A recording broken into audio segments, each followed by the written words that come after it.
The door told me to go away. I stood there, suitcase in hand, the afternoon sun warming my shoulders, and heard it again. The flat, metallic voice from the smart lock I never wanted in the first place. Access denied. At first, I thought I'd mistyped the code. I'd never been good with machines. I pressed the numbers again, slow and careful. 1963, Rochi. The year I got married, the code I'd used for the last 2 years. The lock beeped. Then the voice again. Access denied. Attempt logged. Something in my stomach turned cold. I bent closer, squinting at the tiny screen. Too many failed attempts. System locked. Contact administrator. Administrator? This was my house. I leaned against the porch rail, breath caught somewhere between disbelief and humiliation. My hands were shaking, not from age this time, but from something deeper. Something I hadn't felt since James died. A sudden, sharp awareness that I was utterly alone. I pressed the doorbell. No answer. I rang again, and again. I could hear movement inside. The familiar creak of the hallway floorboard near the coat closet. Someone was home. Of course someone was home. My son, Trevor, had moved in 2 months ago, temporarily, with his wife Denise and their dog that barked too much. Said they needed time to stabilize after he got laid off. I didn't ask questions. I just cleared out the guest room, cooked extra portions, and kept the fridge full. Now I was locked out. I stepped back and looked at the windows. All shut. Curtains drawn. The same living room curtains I'd bought last spring, yellow with a white trim, hanging behind the glass like nothing was wrong. I tried calling Trevor. Voicemail. Then Denise. Voicemail again. I stood on my own front porch, dressed in slacks and the pale green blouse I saved for errands, and felt suddenly like a stranger to everything around me. The hedges I trimmed myself every Sunday. The flower bed I'd planted in memory of James. The welcome mat that read, "There's always room for one more." Even that now seemed like a joke. My phone buzzed. A text from Trevor. "We're in a meeting. We'll call you later." A meeting? I replied quickly. "The door code isn't working. I'm outside." No response. The street was quiet. Late afternoon lull. A few cars parked under the big elms. Somewhere down the block, a lawnmower hummed. I looked at my car, the old Honda, parked right in the driveway where I'd left it before heading out this morning to the dentist. I'd expected to be back by 2. It was now 4. I rang the bell one more time. Nothing. I sat on the porch step, suitcase beside me. I'd only packed it because Denise asked me if I wouldn't mind spending a night or 2 with Aunt June. Something about needing space to prepare for her mother's visit. I'd said yes, of course. June only lives 20 minutes away. But she'd texted this morning to say her blood pressure was acting up, and the guest room was full of medical equipment now, so I came home early. But home had changed the locks on me. No, not home. Trevor. I tried calling again, left a voicemail this time. "Trevor, I don't know what's going on, but I'm locked out. The code's not working. Please call me back." I hung up and stared at the front door.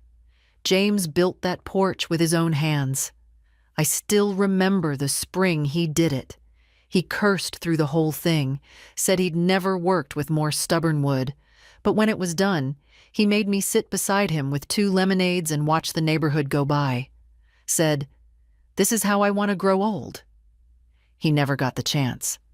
Heart went out like a light at 65. And now, 13 years later, I was sitting on the same porch, not as a woman growing old in peace, but as someone denied entry to her own life. A neighbor jogged by, nodded at me.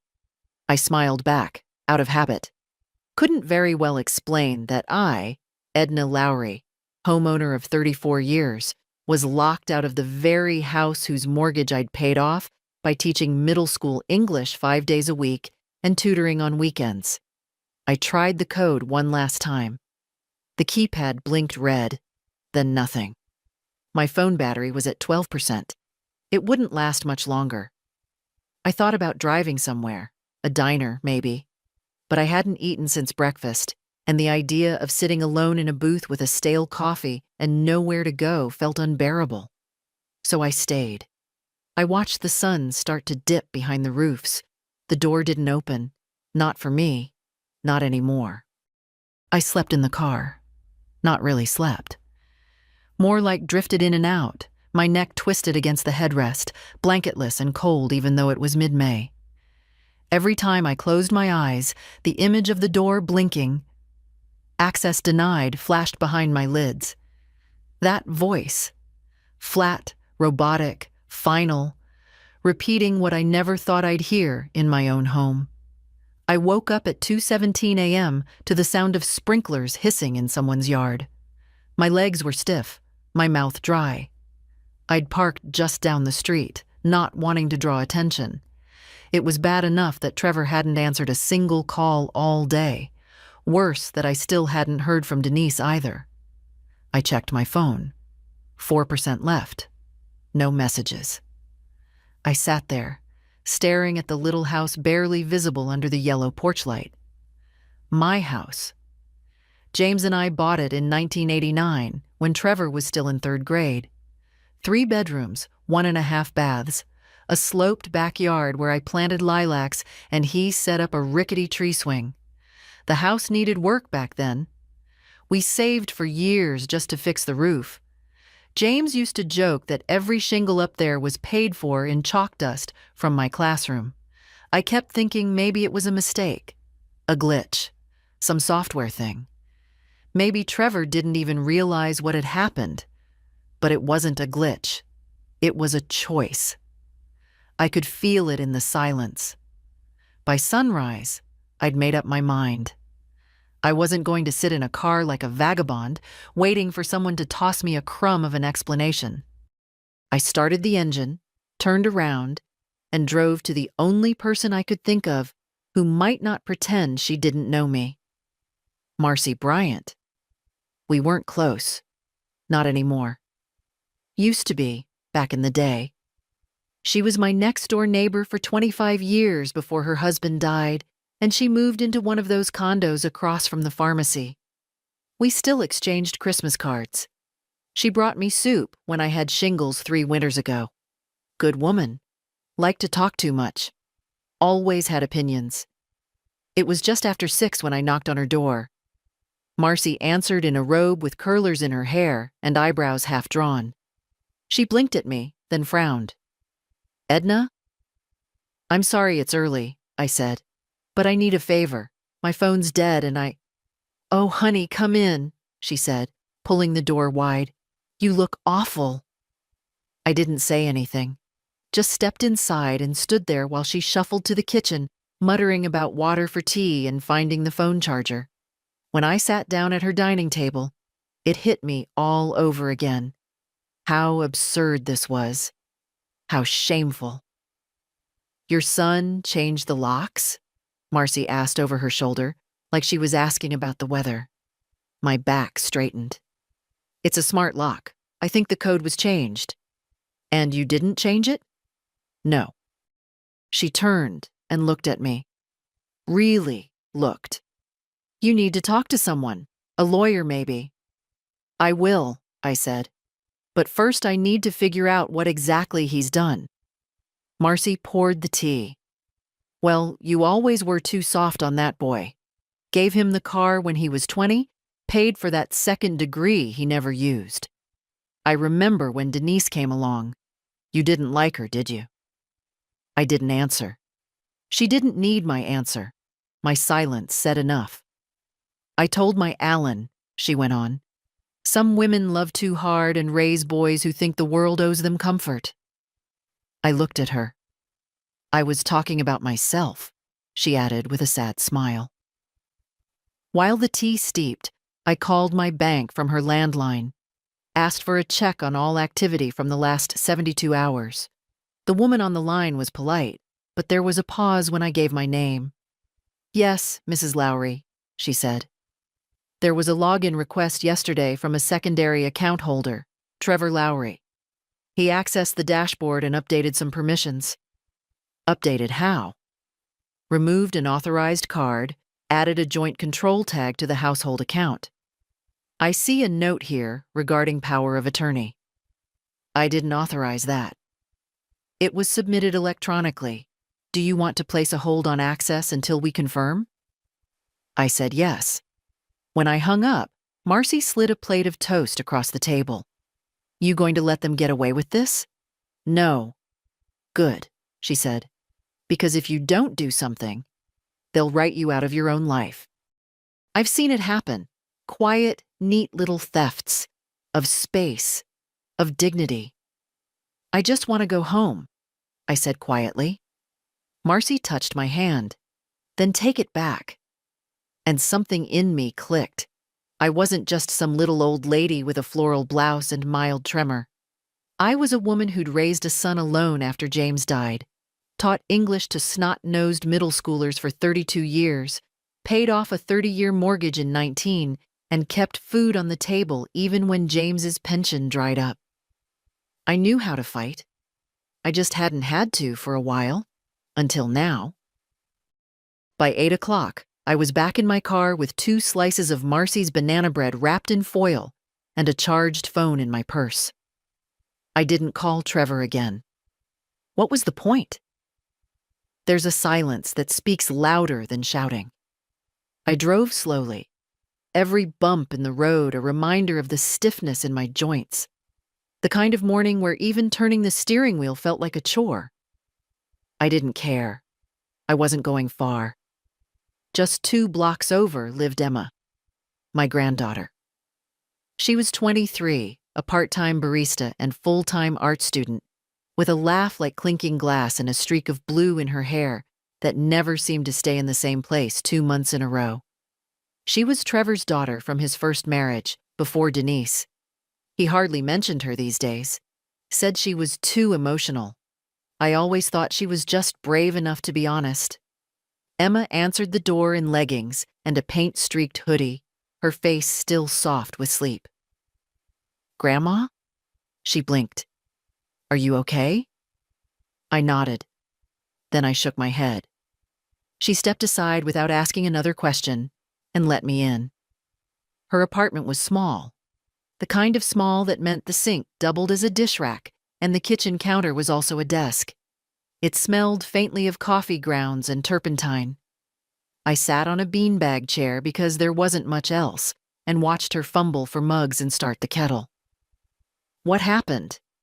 "They changed the code," I said. Emma froze, her back to me. "The house?" "Yes." She turned around slowly. "What do you mean they?" "Trevor? Or Denise? Or both?" Her lips pressed together.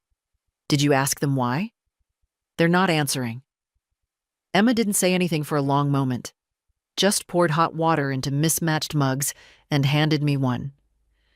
I wrapped my hands around it like it could keep me from unraveling. "They've been acting weird," she finally said. "Last week, Dad told me not to drop by unannounced. Said Denise needed space.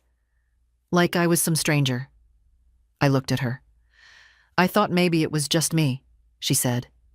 "But now, no, not just you." We sat in silence.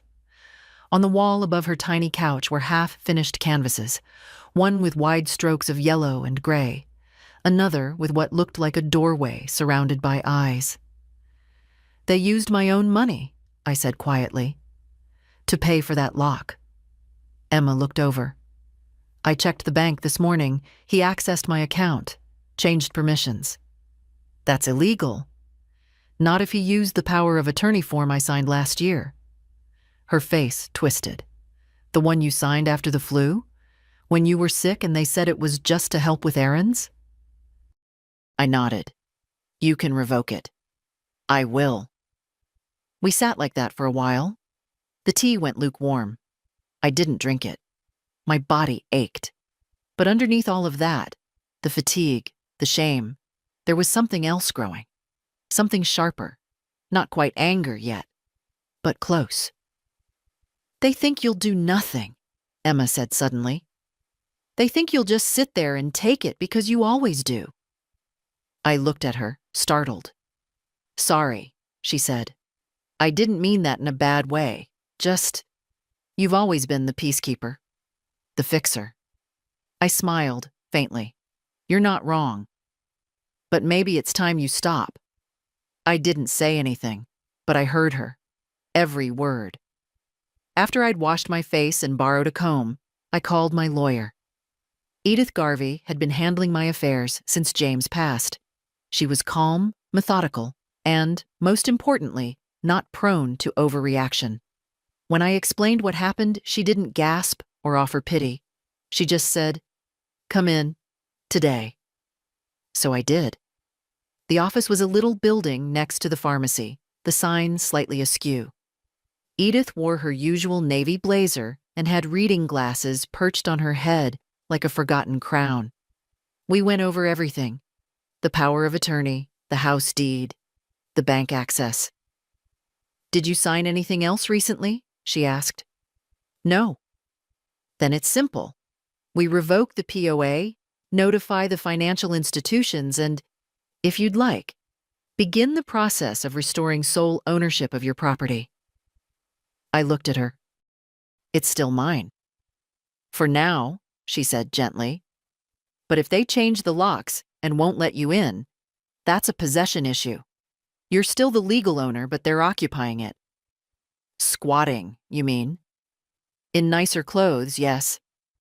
I signed the revocation.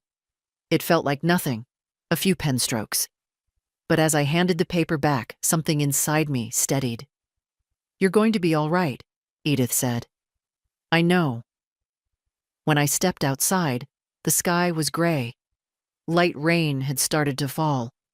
I pulled my cardigan tighter and walked to my car, the whole way thinking about what Marcy said at breakfast.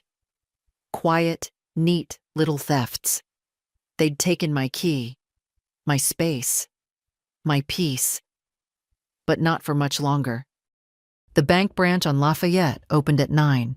I was already waiting on the bench outside by 8:45, my purse on my lap and the printed revocation papers in a manila folder at my side.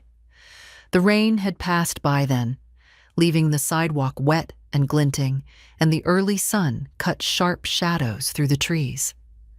I hadn't told Trevor I was coming. Didn't see the point. I wasn't giving him another warning. At 9 sharp, the doors clicked open, and a young man in a tidy vest held them for me with a smile. "Good morning, ma'am." "Morning," I said, and stepped inside. The bank manager, a woman named Clarice, had met me once before, years ago, when James and I refinanced the house. She was in her 50s now, with silver-streaked hair and a polite but practiced voice. When I introduced myself, she glanced down at her monitor, then gave me a sharp little nod.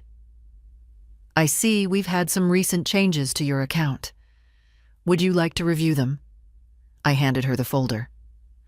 "I'm revoking power of attorney, effective immediately. I'd like all access frozen except my own." She flipped through the papers, her brow twitching slightly. "I'll need to verify with legal," she said. "But yes, this is in order. Have you experienced unauthorized activity?" "I'd call it presumptuous," I said. "But yes." Clarice made a note. "We'll update your access controls today. Any automatic transfers or linked user activity will be paused until you confirm them personally." I nodded. "Also, I want to remove Trevor Lowry from any shared account permissions, immediately." Another note. Clarice hesitated. "Do you want to keep your joint account active, or—" "There is no joint account. He opened that one with my name, not my consent." Now she looked properly startled. "I'd like a full report of all activity on that account, starting 3 months ago." "Yes, of course." She stood, professional smile back in place. "If you don't mind waiting, I'll have someone bring it up for you." Take your time, I said, and sat down. While I waited, I pulled my phone from my purse. Still no response from Trevor. No apology, no explanation. The longer the silence stretched, the clearer it all became. It wasn't a mistake, it was strategy. It was a neat little plan between him and Denise. Keep me just comfortable enough to stay quiet, but slowly nudge me out. Little things at first. The rearranged medicine cabinet, the grocery receipts I never saw, the increasing number of closed-door conversations in my own kitchen. They treated me like a ghost long before they locked the door. A young woman brought over a folder and set it on the table. I opened it. The first page showed a wire transfer to a luxury home security service, $3,200. Then, a digital subscription to a Wine of the Month club, $129. Denise's name listed on the shipping. Then, recurring charges from a private wellness clinic. Then Trevor's gym membership. Then an invoice for a dog training program. For a dog they never asked me if they could bring. Page after page. They hadn't just locked me out of the house. They'd used my name, my money, to finance their new version of it. And I'd let them. Because I trusted them. Because I thought love worked on the honor system. Clarice returned with a stack of forms and a quiet expression. I'm very sorry this happened, she said. We'll make sure your accounts are protected from now on. Thank you, I said. As I signed the last form, her eyes paused on me. If you don't mind me saying, not many women your age handle this so quickly. Most wait. Hope it'll fix itself. I looked her straight in the eye. I'm done hoping. The drive back to Emma's was quiet. My hands on the wheel were steady. When I pulled up outside her apartment, I saw her through the window. Sitting on the floor, surrounded by sketch pads. She looked up and saw me, waved. I held up the folder like a trophy, and she grinned. Inside, I set the documents on her little kitchen table and sank into a chair. Done? Done. Emma poured 2 glasses of orange juice and pushed one toward me. They'll be furious. They already are, I said. They just haven't shown it yet. She sipped. You think they'll come here? I shook my head. No. That would require facing me. What now? Now, I said. We get the house back. I didn't need to think long about which lawyer to call. Howard Bell was old, like me. Maybe a few years younger, maybe not. We'd first met 30 years ago when James and I wrote our wills together, and Howard had the same soft, deliberate way of speaking then as he did now. He wore bow ties that never matched his suits and had a memory sharper than any computer. His assistant scheduled me for the next morning. His office hadn't changed in decades. Dark wood paneling, heavy drapes, a grandfather clock that ticked like it was reminding you of something important. The waiting room smelled faintly of lemon polish and old paper. Edna, he said when I walked in, his handshake warm and dry. It's been too long. Long enough, I replied. He didn't ask small questions. He simply gestured toward the chair opposite his desk and waited while I explained everything. The lock, the access denied message, the bank accounts, the silence. When I finished, Howard leaned back, fingertips pressed together, and let out a breath through his nose. Let me guess, he said. They convinced you to sign a revocable gift deed just to make things easier? I nodded. Do you have a copy? I pulled it from my folder. He scanned the pages with practiced speed. Yes, here it is. Full transfer of title, no life estate clause, no conditions, classic move, and the signatures witnessed. He looked up. They own the house now, legally. I didn't flinch. I want it back. Howard nodded, slowly. There are 2 ways, he said. 1. We file for revocation based on undue influence, Prove they manipulated you or that you didn't understand the consequences. That can work, but it's slow and it's not guaranteed. And the second? We sue for constructive trust. You argue the property was transferred under conditions that were later violated, namely, the expectation that you'd continue to live there. I sipped the tea his assistant had brought in earlier. It had gone cold, but I didn't care. I'm not leaving this to chance, Howard. Then we do both. He started drafting the notice right then and there. I watched him work, the sound of his pen scratching on legal pad oddly comforting. Outside the window, the day had gone gray again, summer trying to arrive but not quite ready. Do they know you've been to the bank? He asked. I haven't told them anything. Good. Let them sweat. I'm not doing this to punish them, I said quietly. Howard looked up. I'm doing it so I can sleep in my own bed again, so I don't have to explain to my granddaughter why the woman who raised her father is sitting on a borrowed futon with a plastic bag of clothes. He didn't reply. He just nodded once and kept writing. When we were finished, he slid the manila envelope toward me. This is the first volley. Serve it gently if you want, or make it hurt. I'll think about it. No rush, he said. You've already done the hard part. Stopped pretending. I stood, gathering my things. As I reached the door, he called after me. Edna. Yes? You're not the only one who's been through this. I turned. But not many fight back. On the way home, Emma's home, I stopped at the grocery store. Bought flour, apples, butter. Her kitchen was tiny, but I needed to move, to use my hands. Something about making pie always steadied me. When I'd finished slicing the apples, she came out of her room, saw the counter. Grandma, she said, surprised. What are you doing? Something normal, I said. Something mine. She nodded and grabbed plates. We ate together on the floor, cross-legged, laughing over too hot filling and burnt crust edges. Later that night, I wrote the letter myself, the one I'd give Trevor with the legal notice. I didn't threaten. I didn't beg. I wrote plainly. You've changed the terms without a word. You've treated my silence like consent. I'm correcting that now. This house was never yours to remake. It's mine. And I'm coming home. I didn't sleep much that night. I lay on Emma's pull-out couch, staring at the ceiling fan as it spun slow and unsteady, making a soft clicking sound like something always on the verge of breaking.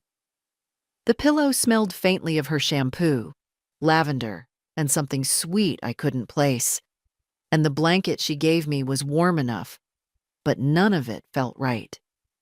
Because it wasn't my bed. I'd slept in the same room for 34 years. James on the left side until he passed, me on the right, with the second drawer of the nightstand full of chapstick, loose change, and old cards. I used to wake up at night just to watch him breathe. Now I woke up, trying to remember where my slippers were. At 7, I was already dressed. Emma stirred when she heard the kettle whistle and came out rubbing her eyes. Early day? I'm going back, I said. She blinked. To the house? Yes. Alone? I'm not breaking in. I'm knocking. Emma stood a moment, processing. Then she nodded. Do you want me to come? No. She poured herself coffee, silently. When I left, I tucked the envelope, the legal letter and my note, into my purse, right next to the receipt for the security system Trevor had paid for with my card. I wanted it with me, in case I forgot for even a second why I was doing this. The drive felt shorter this time, maybe because I wasn't afraid. My hands were steady on the wheel. The neighborhood looked the same. Trimmed lawns, cars already gone from driveways, sprinklers ticking on automatic timers. But to me, everything felt slightly off, like someone had tilted the picture frame just enough that you couldn't ignore it. I parked across the street. Sat a moment. Watched the windows. Curtains were open now. Someone was up. I walked up the path. Pressed the bell. No answer. I waited 30 seconds. Pressed again. The door opened suddenly, and there stood Denise, hair in rollers, face bare, robe belted tight. Her mouth twisted the second she saw me. "Oh, Edna. Good morning." She didn't move to let me in. "I came for a conversation." Her eyes narrowed. "Now's not a good time. Neither was Tuesday or Wednesday." "You're being dramatic."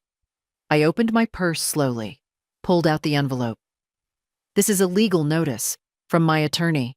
It outlines the process of revoking the deed and restoring title based on misuse and violation of verbal agreement. There's also a copy of the bank report showing unauthorized expenditures from my account." She took it with stiff fingers. "I'd recommend Trevor reads it carefully." Her voice was thin. "You gave us that house?" "No," I said. "I gave access. You took ownership." She laughed, short and brittle. "What are you even trying to prove? You want the house back? Fine. Take it. But you'll be alone. Again." I looked at her calmly. "I've been alone since you moved in. I just didn't admit it." Then I turned and walked down the steps, each one steadier than the last. She didn't call after me. Didn't slam the door either. When I got back to the car, I sat for a moment, watching the porch. No movement. No sign of Trevor. I texted Emma. Delivered. Not sure if it stung, but it landed. She wrote back a minute later, "You stung. Trust me." That afternoon, I got a call from Howard. "They've received the letter. Any reaction?" "A voicemail from Trevor. He's emotional." I didn't ask for details. I didn't need them. I knew exactly what the tone was. I'd heard it before. That mix of indignation and disbelief. The wounded ego of a man who thought his mother would never draw a line. But I had. And I wasn't stepping back. The letter didn't just land. It shook something loose. By the next morning, I'd received my first direct message from Trevor in 5 days. Not a phone call, not even a voice message. A text. "This is getting out of hand. Can we talk?" I didn't reply. It wasn't anger that kept me silent. Not anymore.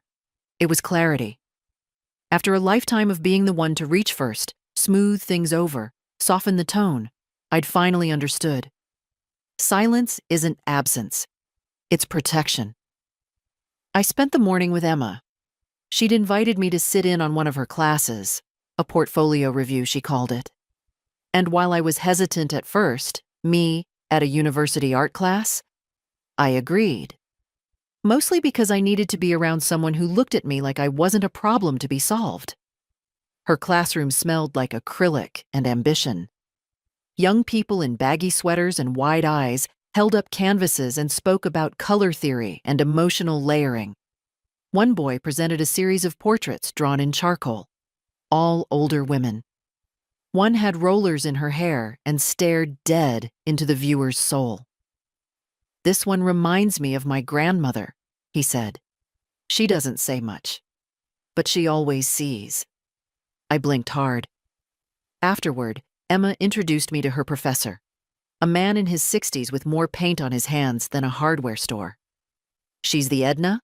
he said, smiling wide. "Your muse?" Emma rolled her eyes, laughing. "She makes the best apple pie in the county." We walked home slowly, the afternoon sun making long shadows on the sidewalk. At the corner, we stopped for a cold drink. Sat on a bench. "You okay?" she asked. "I think so." "You've been different this week." "How so?" She shrugged. "Still you? Just less apologetic?" I took a sip from my paper cup. "I used to think being quiet was strength, but maybe it's just what people hoped I'd be." Emma didn't say anything. She didn't need to. We passed a real estate office on the walk back, photos of perfect homes in glossy frames. One of them looked eerily like mine, except brighter, shinier, and scrubbed of any history. It made me think. I didn't want to just get back in. I wanted it on record, legally, publicly, that I had been removed without right, that my silence wasn't consent. That afternoon, I emailed Howard and asked him to file the civil claim. I knew it would go to mediation first. Courtrooms were slow things. But I wanted the timeline started. Let them explain to a neutral party how the woman who paid every property tax for 3 decades now needed permission to sleep in her own bed. Later, while folding laundry, I heard a knock at the door. Emma was out. I opened it. And there stood a man I hadn't seen in 20 years. He was taller now, broader, with a few gray hairs along his temples, but I knew those eyes immediately. "Mrs. Lowry?" he asked. "Call me Edna," I said. "You're—" "Caleb Brooks. I was in your 8th grade English class. You once made me rewrite a book report 5 times until it wasn't garbage." I laughed, caught off guard. "You still holding a grudge?" "On the contrary. I work for the county planning office now. I write reports for a living." I stepped aside. "Come in. Let me make you some tea." We sat in the small kitchen, knees nearly touching, the kettle whistling like it was glad for company. He told me he'd heard about my situation through the grapevine. Apparently, Denise's sister had posted something vague online about entitled elders making life harder for their loving families. "That's one way to put it," I muttered. "I figured it might be you," Caleb said. "I've kept tabs over the years. You taught me more than how to write. You taught me how not to lie to myself." I blinked again. Twice in 1 week. "Anyway," he said, reaching into his bag, "I run a little property solutions firm on the side. We help seniors file housing disputes, review land records, that sort of thing. If you ever need documents traced or assessed, let me help, no charge." I stared at him. "You're a godsend." "No, ma'am," he said with a smile. "Just a kid who got tired of people underestimating the quiet ones." That evening, as I filed the last set of papers Howard sent me and rechecked the bank statements Clarice had printed, I felt something I hadn't in a long, long time. Momentum. I wasn't just surviving anymore. I was taking back ground. I returned to the house on Friday. Not to talk, not to negotiate, just to reclaim my things. I'd called ahead, left a voicemail, short and formal. "I'll be by at 2 p.m. to retrieve my belongings. Please ensure access is available. This is not a discussion." No reply, of course. But I wasn't asking. Emma insisted on coming with me. "Just in case," she said, and I didn't argue. She drove. I didn't want to waste the steadiness in my hands on the steering wheel. I wanted it saved for the front steps. When we pulled up, the front door was already ajar. That was new. Denise met us on the porch. Lipstick on, sunglasses in her hair, arms crossed tight across her chest, like she was bracing for wind. Behind her, I caught a glimpse of Trevor, standing in the hall, motionless. "You could have sent a mover," Denise said. "I'm not a guest," I replied. "I don't need an appointment." Emma stayed close but silent. I'd told her to let me speak unless things turned ugly. So far, they were just brittle. Denise didn't move. "I'd like to get my clothes, jewelry box, the keepsake chest in the attic, and my journals," I said. Denise's jaw shifted. "We boxed most of it already." That word, "we," made something flicker behind my ribs. I stepped past her. Inside, the house smelled different, like plug-in perfume and dog hair. My curtains were gone, replaced with something gauzy and beige. The living room furniture had been rearranged, and the armchair James used to sit in had vanished. In its place, a sleek recliner in fake leather, brown and oversized. It looked like it had never belonged to anyone. I moved through the house like a guest. The walls didn't seem to remember me anymore. Trevor still hadn't spoken. "Your things are in the garage," he muttered finally, not meeting my eyes. "In boxes?" "Yes." "All of it?" He nodded. Emma shot him a look sharp enough to slice tile. I walked into the garage and stopped. There were 5 boxes, labeled in black marker, mom clothes, mom misc, kitchen, old, trinkets, and, the last one, junk. That word burned more than the silence. "Where's the cedar chest?" I asked. Trevor glanced at Denise. She shrugged. "In the attic, probably. We didn't touch it." "I'll get it." "No, I'll do it," he said too quickly.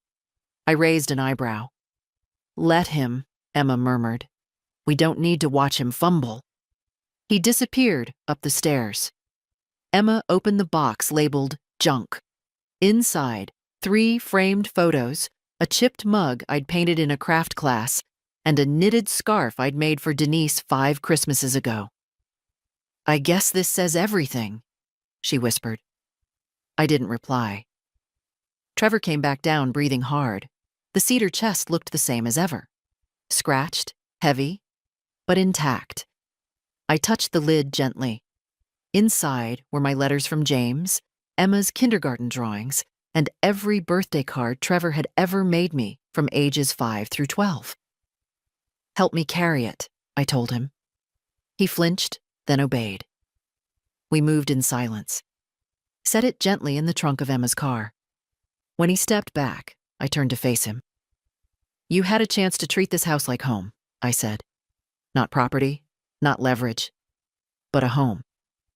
He didn't speak. "You chose otherwise." His voice was low. "You locked me out of the accounts. I locked out misuse, not you." He looked at me then, really looked. For the first time in what felt like years. Not with anger, with something close to shame. "I didn't think you'd fight back." "I raised you," I said. "That was your first mistake." Denise had come to the door again. She said nothing, but her arms were crossed tighter now, her mouth pinched. I climbed into the car. Emma started the engine. As we pulled away, I didn't look back. I'd spent too many years waiting for someone to open the door for me. From now on, I'd build doors of my own. Monday morning, I rewrote my will. Howard spread the papers out across his desk like a map, and together we traced every road I no longer intended to walk. I brought coffee in a thermos and the cedar chest with me, not for legal reasons, but because I needed it near. A reminder that memory is a form of ownership, too. "Are you certain about this?" he asked, pen poised. "There's no going back." "I was certain the day the door didn't open," I said. He nodded. The new will named one beneficiary, Emma. The language was precise. She would inherit the house, but not yet. The estate would transfer into a lifetime trust. Until then, she could live there, use it, care for it. But it couldn't be sold, borrowed against, or claimed by anyone else. Not even her. A protective measure, a declaration of trust and boundaries. "You're also assigning her as durable power of attorney?" Howard asked. "Yes." He didn't raise an eyebrow. "She's young, trustworthy. Unlike some," I said. He smiled faintly and continued writing. We included a clause denying access or claims to Trevor and Denise, effective immediately. I didn't want revenge. I wanted distance. Legal, permanent, documented distance. An hour later, I signed the last page with a firm hand. "That's it," Howard said, stacking the documents. "It's all in place."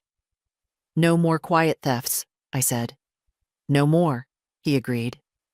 I left his office lighter than I'd entered. Not joyful, but composed. Like I'd cleaned out a closet that had been stuffed too full for too long. On the way back to Emma's, I stopped at the post office. Sent a certified letter to Trevor. Not angry, not cruel. just a copy of the revised will, with the note, "For your records, no response necessary." I didn't expect to hear back, and I didn't. That evening, Emma and I sat at her tiny table and shared takeout noodles. She read the legal print while I sipped tea. "You trust me with all this?" she asked, voice low. "I trust you not to need it." She looked up. "You mean not to expect anything?" "No," I said. "Not to need ownership to feel connection. That's where your father went wrong." She nodded slowly, eyes wide. We didn't speak for a while after that. I watched the steam rise from her cup and thought about how inheritance isn't just money or property. It's how we pass on our silence, our habits, our dignity, or the lack of it. I wanted Emma to inherit truth. After she went to bed, I sat alone by the window and wrote a letter. To myself, a habit I hadn't returned to in years.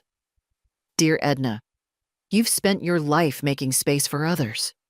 You paid for rooms you were later locked out of.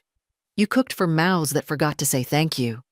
You softened every edge so others wouldn't feel scratched. But now you're learning that dignity isn't a prize given by others. It's a door you lock from the inside. And this time, only you have the key." I folded the letter and placed it in the cedar chest. Then I turned off the light and slept. Really slept. The next morning, I froze the accounts. Every single one. Even the grocery card Trevor used for his weekly shopping, especially that one. I'd warned them in quiet ways. Given chances. Grace. But grace only works if it's received with humility. Otherwise, it becomes a leash. Clarice at the bank handled it quickly. I didn't need to explain much anymore. She'd seen enough. By noon, I had new account numbers, fresh logins, and a sealed record of every transaction from the last 90 days. Trevor called at 2:17 p.m. I let it ring. Then again at 2:29.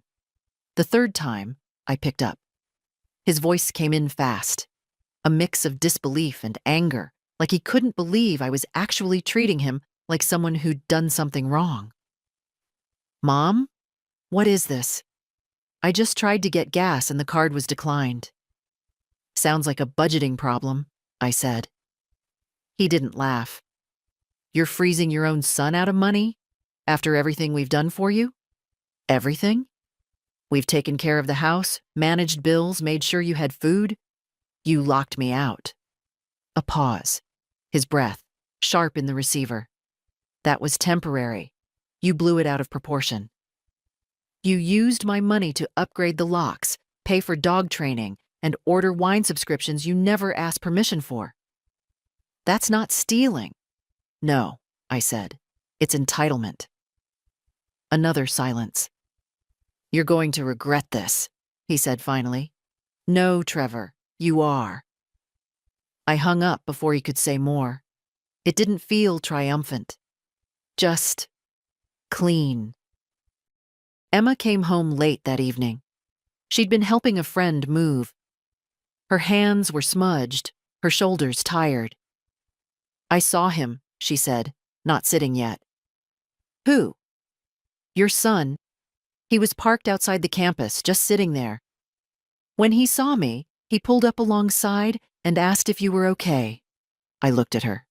"And?" "I told him you were better than you'd been in years." She dropped onto the couch. "He looked like he'd swallowed a nail." That night, I opened the cedar chest again, took out the scarf, the one I'd knit for Denise, held it for a while, unsure what it meant anymore. Sometimes the things we give with love return with silence. Sometimes silence is the only answer left. I folded it again, carefully, and placed it in a smaller box. The next day, I dropped it off at the community shelter, along with 2 coats, a bag of kitchen tools, and a stack of hardcover books I no longer needed. Things should be useful, I thought, not just remembered. By the end of the week, I'd transferred every utility out of their names, Water, electric, garbage, all restored under my control. It was mine again, not just legally, in tone, in breath. The house would come back to me in time, but dignity returned first. Emma and I sat at the kitchen table, her fingers curled around a chipped mug, mine resting on the cedar chest between us. The late sun filtered through the blinds in slats of dusty gold. I hadn't asked her to come home early. She just showed up, 2 paper bags of groceries in hand and a look in her eyes like she already knew what I needed. "Tell me everything," she said. I didn't dramatize. I didn't soften. I told her how it started. The shift, the small dismissals, the code change. I told her about the bank accounts, the new locks, the junk box in the garage labeled like I was already gone. She didn't interrupt. Not once. When I finished, she set her mug down carefully. "I knew it was bad," she said, "but I didn't realize how quiet it had gotten. For you." I nodded. That's the worst part. Not the betrayal. The silence afterward. The way I kept waiting for someone to notice. She swallowed, hard. "I'm sorry, Grandma. You didn't do it. I didn't stop it either. You're stopping it now." We sat for a moment longer. She looked at me then, really looked, and I saw something in her expression that I hadn't expected. Not pity, not anger. Admiration. "I need to tell you something," she said. "All right. I saw Dad last week, at the coffee shop near campus. He didn't see me. He was talking to someone, a man I didn't recognize. He said, 'We need to get ahead of the story. She's making us look bad.'" I closed my eyes. Not from shock, from weariness. "What did you do?" I asked. "Walked past, loudly, so he'd know I heard." I smiled then. "That's your mother in you." She tilted her head. "You didn't like her." I didn't like how she left, but I respected her honesty. She never pretended. Emma was quiet. "I'm glad you didn't inherit the pretending," I said. She leaned forward, resting her elbows on the cedar chest. "What happens now?" "Mediation," I said. "Then most likely court. They'll try to stall. Maybe smear me a little, but I'm ready. You shouldn't have to fight like this. I shouldn't have to sleep in someone else's house either. But here we are." We sat in companionable silence, both of us tracing the edges of the wood grain with our fingertips. Then I looked at her. "There's something I want to ask." "Anything." "When I move back in, if I do, would you stay with me? Not out of pity. Not forever. Just for a while." Her eyes filled. "Of course I will. You have your own life. I don't want to steal that." "You're not stealing anything," she said. "You're giving me a place to belong." I nodded, quietly. Later, as she cleaned up the dishes, I pulled a notebook from the chest. Started a list. Not of grievances, not anymore. Of repairs. Things to fix. The garden beds. The broken porch light. The hall closet with the warped hinge. I was coming home, and I wanted the house to be ready for something new. Not just restored, but revived. Not just mine. Ours. The mediation was scheduled for a Thursday morning. I wore a navy sweater and slacks. Simple, clean. Emma offered to come, but I told her no. This part I needed to do alone. Not because I wanted to protect her. She didn't need that.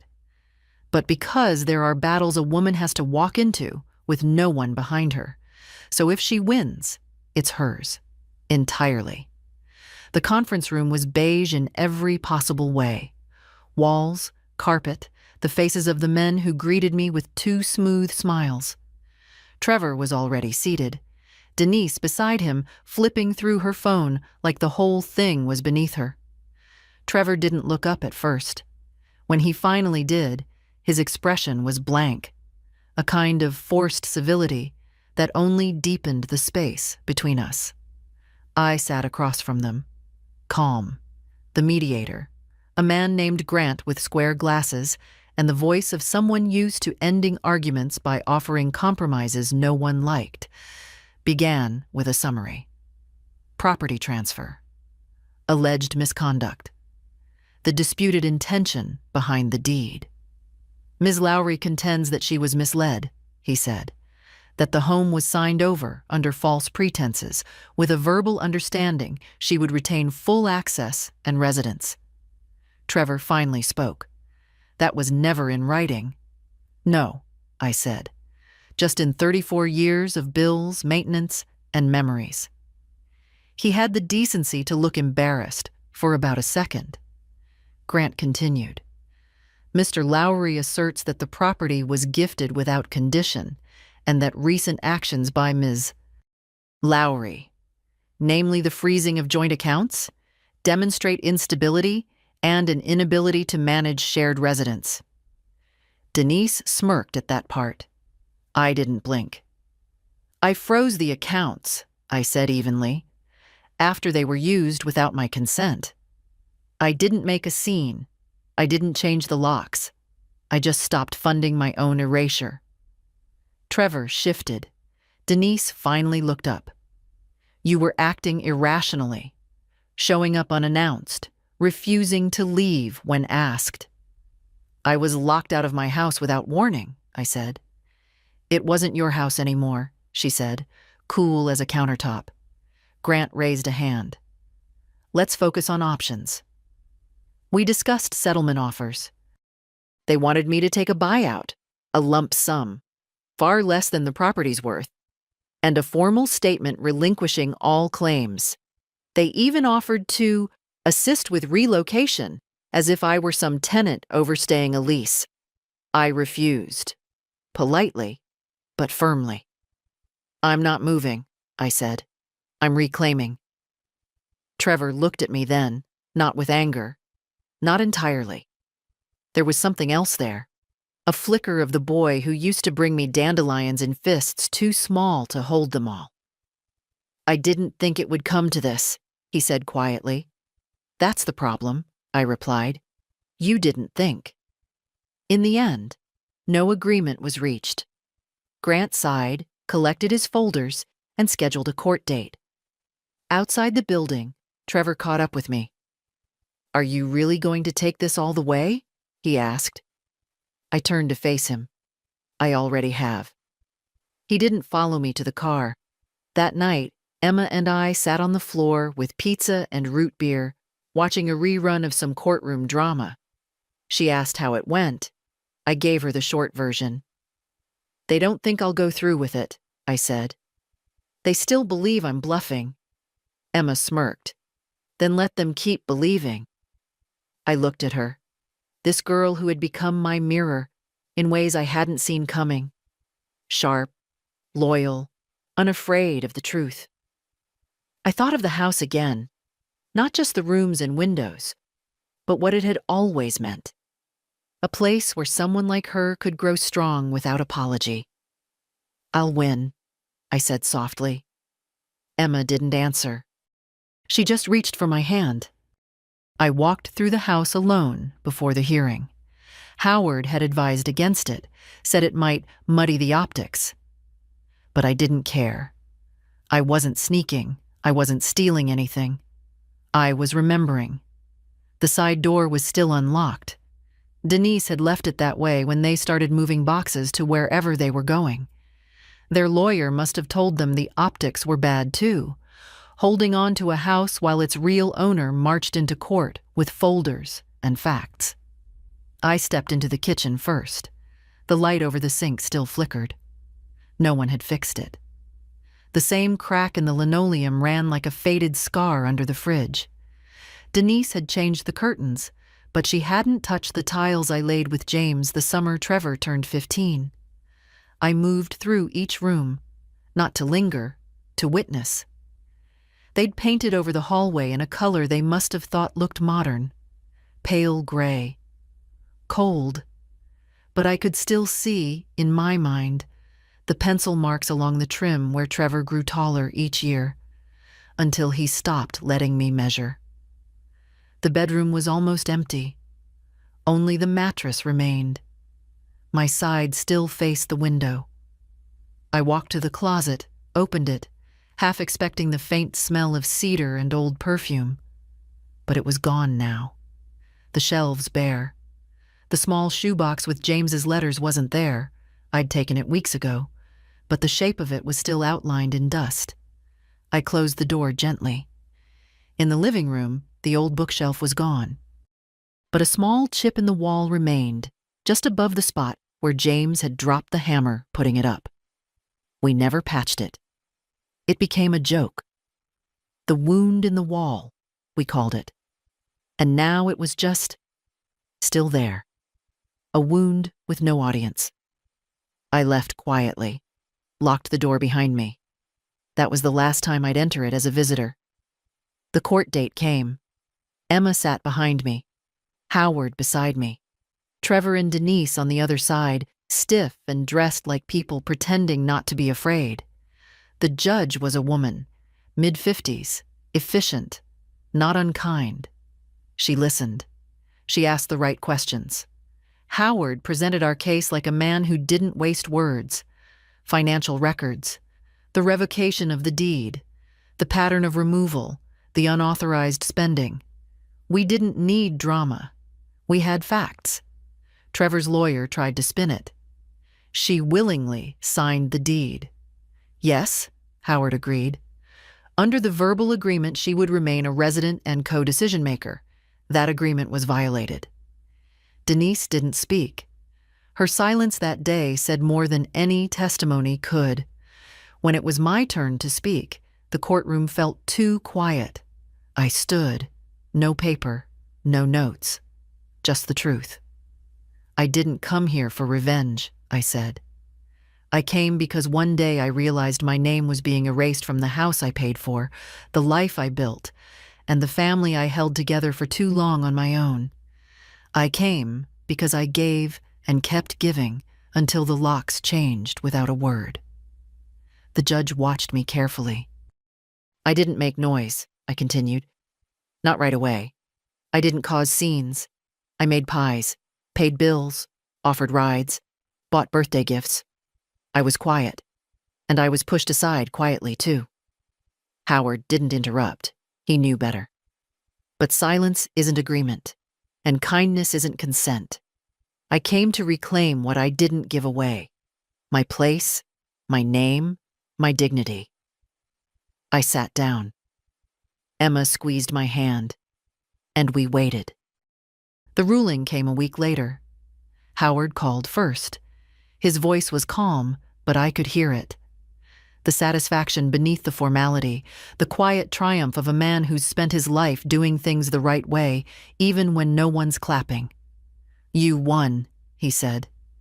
I didn't say anything for a moment, not because I was shocked, because I was relieved in a way that didn't come with a cheer, just breath, just stillness. They've vacated the property, Howard added, voluntarily. Denise signed the papers herself. No appeals filed. You'll be re-entering with full title reinstated, retroactive to the original date of transfer. And the accounts. Frozen activity confirmed as unauthorized. Funds are being returned. Not all of them, but most. Thank you, I said. No, he replied. Thank you for making this easier than it should have been. I hung up. Sat a long time. Let the weight of it settle. Not victory. Reclamation. Emma came home later that day with a grocery bag under one arm and a bouquet of grocery store tulips under the other. Did he call? Yes. She looked at me, reading everything I wasn't saying. And? We won. Her smile came slowly, as if she didn't want to break the stillness either. She set the bag down, placed the tulips in a jar with water, and stood beside me. What now? Now, I said, we go home. We waited 2 more days. Enough time to ensure the utilities had transferred, the property cleared, the keys replaced. I wasn't in a rush. The hardest part was over. What came next was work, but the kind you choose. When we pulled up the driveway, it was mid-morning. July sun warm, not yet unbearable. A single black garbage bag sat at the curb. Denise's doing, most likely. A last mark, like a period on a sentence she thought she was writing. I didn't care. The door opened with a soft click. No passcode, no digital denial, just a key in a lock that belonged to me again. Emma stepped in first. The air inside was still, slightly musty, empty in a new way. Smells like unbothered dust, she joked. We moved from room to room. Most of the furniture was gone. They'd taken what they'd brought. That was fine. I never cared for the recliner. My bookshelf could be rebuilt. The house wasn't in what they left behind. It was in what I remembered. We spent the day airing out rooms, cleaning corners, scrubbing down cabinets that hadn't been touched in months. I found a few things left behind. A dog toy, a cracked charger, a pair of Denise's slippers in the hall closet. Emma gathered them in a box. What do you want to do with this? Let the trash have it, I said. By late afternoon, the house had light in it again. Real light. Not the filtered kind through gauze curtains, but the open sort that lands on wood floors and makes everything smell like old summers. I sat in the kitchen while Emma mopped. The linoleum still had that crack near the fridge. I stared at it for a while, then laughed. I'm keeping it, I said aloud. Emma looked up, puzzled. The crack? Yes, she grinned. Symbol of survival? No. Reminder that I lived here before them, and after. That night, we ate dinner on the floor. Takeout again. Our chairs hadn't arrived.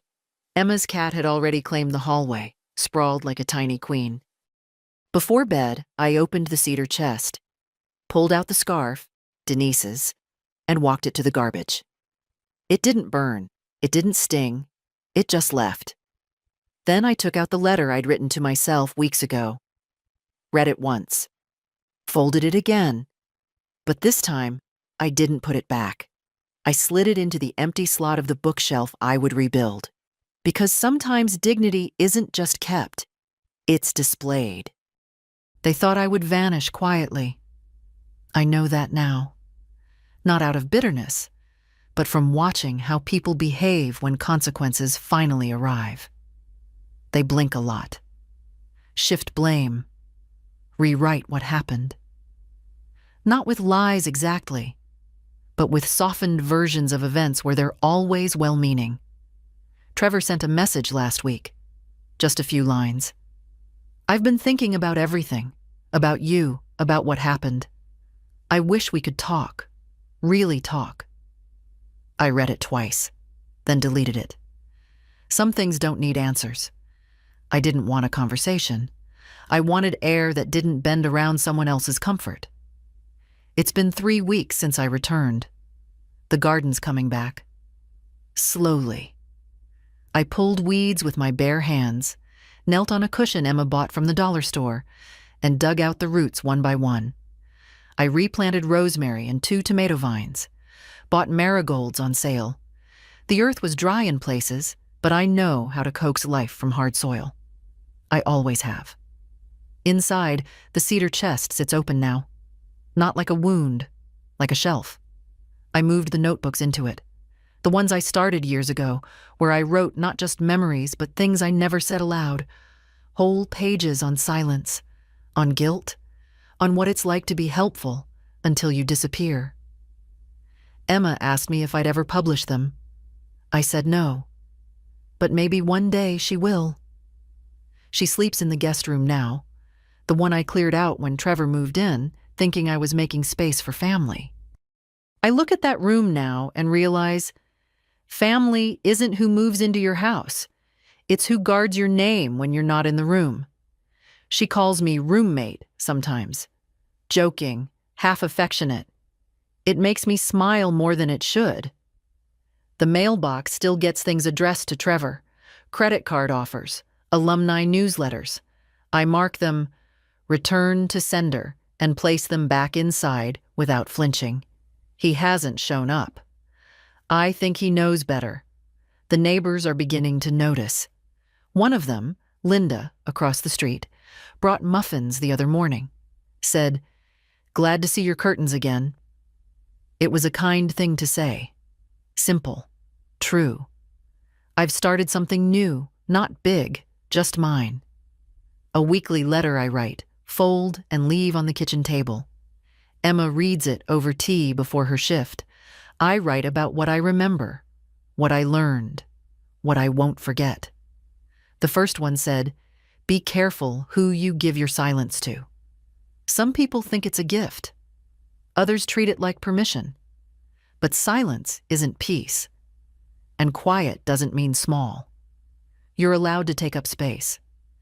I think maybe that's the point of it all. Not to fight for a house, but to remember that walls don't make you safe. Respect does. And you can't live where you aren't seen. So if you're reading this, if you've ever felt the slow fade of being overlooked, overstepped, overwritten, let me tell you what I wish someone had told me sooner. You don't owe anyone your vanishing. Stand. Speak. Come home to yourself. If this story meant something to you, share it. Let someone else remember they're not alone.